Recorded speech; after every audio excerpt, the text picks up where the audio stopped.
प्रलय आगे बढ़ता नजर आ रहा है, लेकिन दूर तक जब ये दूसरी नदियों में जाकर मिलता है तो असर उन नदियों के किनारे बसे लोगों को भी हो सकता है। और ये एक बेहद अहम खबर है इस वक्त की। एक प्रमुख आध्यात्मिक और पर्यटक स्थल ऋषिकेश में राफ्टिंग पर रोक लगा दी गई है। ऋषिकेश, जहां तक इसका असर पहुंच सकता है, लोगों को अलर्ट कर दिया गया है। ऋषिकेश में भी अलर्ट जारी कर दिया गया है। राफ्टिंग के लिए बड़ी तादाद में लोग ऋषिकेश पहुंचते हैं और ऊपरी पहाड़ी इलाके से होकर नीचे तक वो राफ्टिंग का लुत्फ उठाते हैं। देश और दुनिया के लोग ऋषिकेश पहुंचते हैं अपनी तमाम इन वजहों से, लेकिन अब अलर्ट जारी कर दिया गया है। ऋषिकेश में राफ्टिंग पर रोक लगा दी गई है क्योंकि आशंका ये कि ऋषिकेश और हरिद्वार तक इसका असर देखा जा सकता है। दीपक हमारे सहयोगी लगातार हमारे साथ बने हुए हैं। दीपक, क्योंकि आप भौगोलिक स्थिति को बेहद नजदीक से जानते हैं, कौन कौन से ऐसे इलाके हो सकते हैं जहां लोगों को सजग रहने की जरूरत है? हालांकि मुख्यमंत्री ये कह रहे हैं कि अफवाहों पर ध्यान न दें, लेकिन सचेत तो रहना ही होगा। वो कौन से इलाके?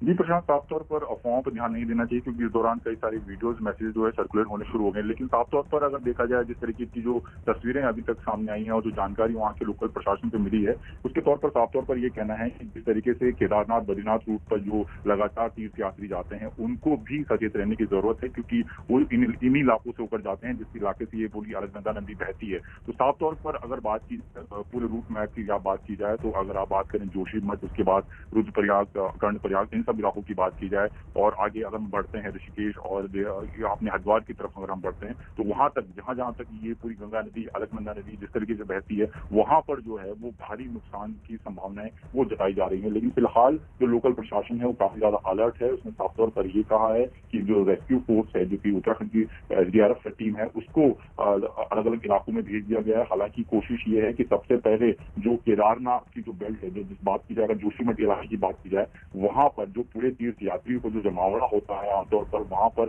सबसे ज्यादा नुकसान की संभावना जताई जा रही है। तो वहां पर ये देखना होगा कि जितने भी तीर्थ यात्री थे वो किस तरीके से, कहां पर किस तरीके से जमा है, उनको किस तरीके से वहां से निकाला जाना है, उनको किस तरीके से एक सेफ प्लेस पर उनको रखना है। तो तमाम कोशिश जो है वो वहां पर पहले ज्यादा की जा रही है और निचले इलाकों में अलर्ट जरूर घोषित कर दिया गया है। साफ तौर पर जितने भी मंदिर ट्रस्ट ने, चाहे वो हरिद्वार की बात की जाए या फिर श्रीनगर की बात की जाए या रुद्रप्रयाग की बात की जाए, यहाँ पर जितने भी जो नदी किनारे जो मंदिर बने हुए हैं, जो बड़े बड़े ट्रस्ट है, उनको साफ तौर पर कहा गया कि चेतावनी है कि जल्द से जल्द, जितनी जल्दी हो सके, वो अब ऊपर के हिस्सों में, ऊपर के इलाकों में चले जाए, पहाड़ी इलाकों में चले जाए, नीचे के हिस्से में कोई ना रहे। साफ तौर पर साफ मनाही कर दी गई है और जो लोकल प्रशासन है वो लगातार यही कोशिश कर रहा है कि जो केदारनाथ और बद्रीनाथ की तरफ जो तीर्थयात्री गए हैं उनको भी अलर्ट किया जाए, उनको जल्द से जल्द उस इलाके से बाहर निकाला जाए।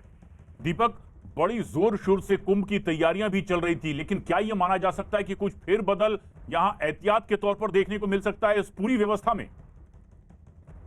साफ तौर पर हरिद्वार में पिछले काफी लंबे समय से कुंभ की तैयारी चल रही थी और ऐसे में अब जब ये अलर्ट आया है सामने कि हरिद्वार तक जो है ये पूरा जो बहाव है वो पहुंच सकता है, तो कहीं ना कहीं वहां पर भी ये कोशिश की जाएगी कि कैसे जो है चीजों को कंट्रोल में किया जा सके। लेकिन अभी ये कहना पॉसिबल नहीं होगा कि किस तरीके से बहाव जो है कहाँ तक किस स्थिति में पहुंचता है। लेकिन जिस तरीके से मैंने आपको बताया कि केदारनाथ रास्ते को अगर हम समझें तो कुछ उसी रूट पर उसी तरीके की तबाही जो है वो नजर आ रही। तो ऐसे में अगर वो बहाव जो है वो आगे बढ़ता है तो जरूर हरिद्वार तक पहुंचेगा, नुकसान जरूर हो सकता है। ऋषिकेश हरिद्वार इलाके की बात की जाए तो अभी फिलहाल जिस तरीके से उत्तराखंड के मुख्यमंत्री ने ट्वीट किया है कि वो लगातार लोकल प्रशासन वहां पर मुस्तैद है, SDRF की टीमें काम कर रही हैं, अफवाहों पर ध्यान न दें। तो अभी इनिशियल जानकारी के मुताबिक तो फिलहाल ये जानकारी मिली है कि चमोली डिस्ट्रिक्ट में सबसे ज्यादा नुकसान अभी देखने को मिला है। लेकिन अभी ये किस तरीके का रूप लेता है, ये जो भाव है किस तरफ बढ़ता है, ये देखना होगा प्रशांत। और ये बेहद अहम और बड़ी खबर है इस वक्त की, जो एक्सक्लूसिव तस्वीरें हमारे दर्शक देख रहे हैं। इस वक्त की बड़ी आपदा आई है उत्तराखंड के चमोली में। ऋषिकेश हरिद्वार तक अलर्ट जारी कर दिया गया है। दरअसल जोशीमठ के पास ग्लेशियर टूटा और यहां पर बना एक डैम पूरी तरह से नेस्त नाबूद हो गया और ये सैलाब की शक्ल में तेज रफ्तार धार से आगे बढ़ता चला जा रहा है। मुख्यमंत्री ने भी अलर्ट रहने को कहा है, अफवाहों पर ध्यान न देने के लिए कहा है, लेकिन ये खौफनाक तस्वीर हमें सजग रहने के लिए जरूर संकेत दे रही है। जोशीमठ उत्तराखंड की ये तस्वीर, ग्लेशियर टूटते ही यहां ऋषि गंगा नदी में सैलाब आ गया और क्योंकि ये आगे जाकर अब गंगा नदी में भी मिलती है, इसलिए आशंका ये कि जो तटीय इलाके हैं यहां पर लोगों की दिक्कत बढ़ सकती है। उन्हें सजग रहने के लिए कहा गया है, तटीय इलाकों में अलर्ट जारी कर दिया गया है। उत्तराखंड के जोशीमठ की ये तस्वीर हमारे दर्शक देख रहे हैं, दो तस्वीरें भी हम दर्शकों को दिखा रहे हैं। किस तरह की स्थिति थी, जबकि इस ग्लेशियर के टूटने से पहले ये ऋषिगंगा का डैम नजर आता था दूर से, लेकिन जैसे ही ये आफत टूटी है डैम पूरी तरह से नेस्त नाबूद हो गया। ये तस्वीरें देखकर अंदाजा लगाइए, एक डैम टूटने के बाद किस तरह से हमें सजग हो जाना चाहिए उसको चेताने वाली ये तस्वीरें हैं। और आशीष डोभाल हमारे सहयोगी इस वक्त हमसे सीधे जुड़ रहे हैं। आशीष, चमोली में जो ये प्राकृतिक आपदा आई है, ऋषिगंगा डैम टूट गया है, कितनी दूर तक ताजा असर, चमोली में क्या ताजा हालात?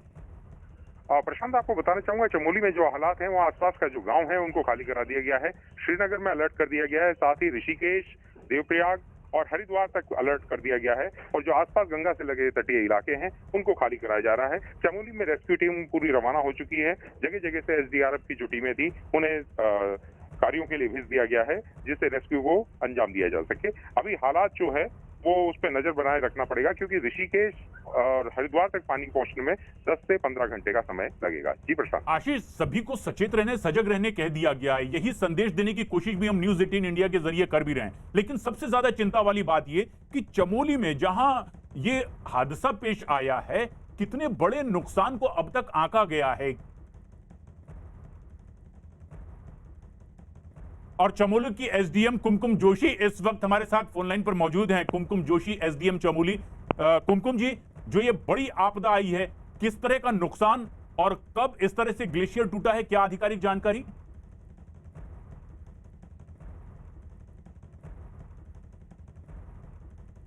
कुमकुम जी, हमारी आवाज आप तक पहुंच रही है?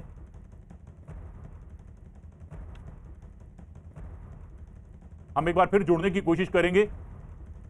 चमोली एसडीएम कुमकुम जोशी और हम तमाम उन प्रशासनिक अधिकारियों से भी ये जानने की कोशिश कर रहे हैं कि दरअसल आधिकारिक तौर पर क्या स्थिति वहां की है, क्योंकि मुख्यमंत्री ने खुद ट्वीट करके लोगों से अफवाहों पर ध्यान न देने की अपील भी की है, लेकिन हम एक जिम्मेदार न्यूज चैनल होने के नाते लोगों को सजग कर रहे हैं इन तस्वीरों के माध्यम से, क्योंकि ये ऋषिगंगा पर अगर सैलाब आगे बढ़ता है तो हर कोई जानता है कि उससे जुड़ने वाली बाकी की नदियां इससे प्रभावित होंगी और उन नदियों के किनारे बसे लोग भी प्रभावित हो सकते हैं। इसलिए सजग रहने की जरूरत है, सचेत रहने की जरूरत है और इसी तरह का अलर्ट भी जारी कर दिया गया है, क्योंकि ऋषिकेश में अब राफ्टिंग पर भी रोक लगा दी गई है।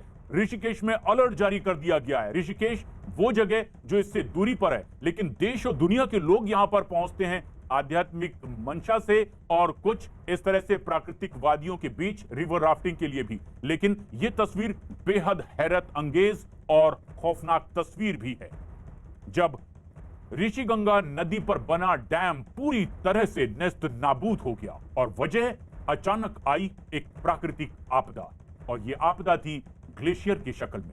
जब ग्लेशियर टूट पड़ा इस डैम पर तो यह पानी सैलाब की शक्ल में अपने रास्ते में जो कुछ भी आता रहा उसे बहाकर दूर तक ले जाता हुआ दिखाई दे रहा है। हालांकि अभी आकलन किया जा रहा है कि किस तरह का नुकसान हुआ। आशीष डोभाल हमारे सहयोगी जो नजदीक से नजर बनाए हुए हैं इस पूरे हादसे पर, लगातार हमारे साथ जुड़े हुए हैं। आशीष, कितने दूर तक इसका असर हो सकता है, क्योंकि ऋषिगंगा नदी तो आगे दूसरी नदियों में जाकर मिलती है, गंगा आगे तक बहती हुई नजर आती है, क्या अभी आकलन किया गया?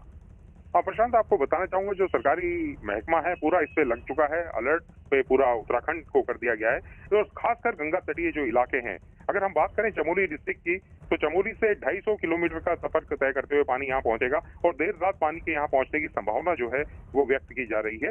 और अभी आकलन में जुटे हैं कि वहाँ आसपास के जो गाँव है वहाँ कितने लोग, अगर नदी में कुछ लोग गए होंगे, चारापत्ती के लिए गए होंगे, तो जनहानि की भी उम्मीद जताई जा रही है।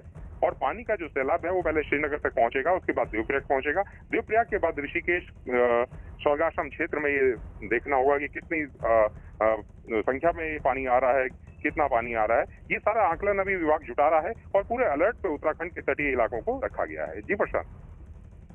दीपक बिष्ट हमारे सहयोगी भी नजदीक से नजर बनाए हुए हैं। दीपक, अब जो बात सामने आ रही है कि तकरीबन 250 किलोमीटर का रास्ता तय करना है इस पूरे सैलाब को, लेकिन अपने रास्ते में जो कुछ भी आएगा इसे ये नुकसान पहुंचा सकता है। शाम तक का वक्त लग सकता है जब ऋषिकेश तक की ये दूरी तय करेगा।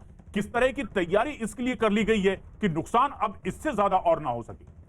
देखिए, निश्चित तौर पर सभी लोगों को आगाह किया गया है, जो एसडीआरएफ की टीमें हैं या फिर कंट्रोल रूम या जो प्रशासनिक अमला है वो जुट गया है, क्योंकि उन लोगों को बचाया जाना बहुत जरूरी है जो वहां से जुड़ती हुई नदियों के आसपास रहने वाले लोग हैं या नदियों में काम करने वाले लोग हैं, क्योंकि जब भी पहाड़ी क्षेत्र के पास जहां पर हिमपात की जगह है, जहां पर बर्फबारी होती है, वहां से लोग अमूमन गांव को खाली कर देते हैं ठंड के दिनों में, और वो सभी लोग जोशीमठ की तरफ रहने के लिए आ जाते हैं, क्योंकि उनके एक एक घर जोशीमठ भी होता है।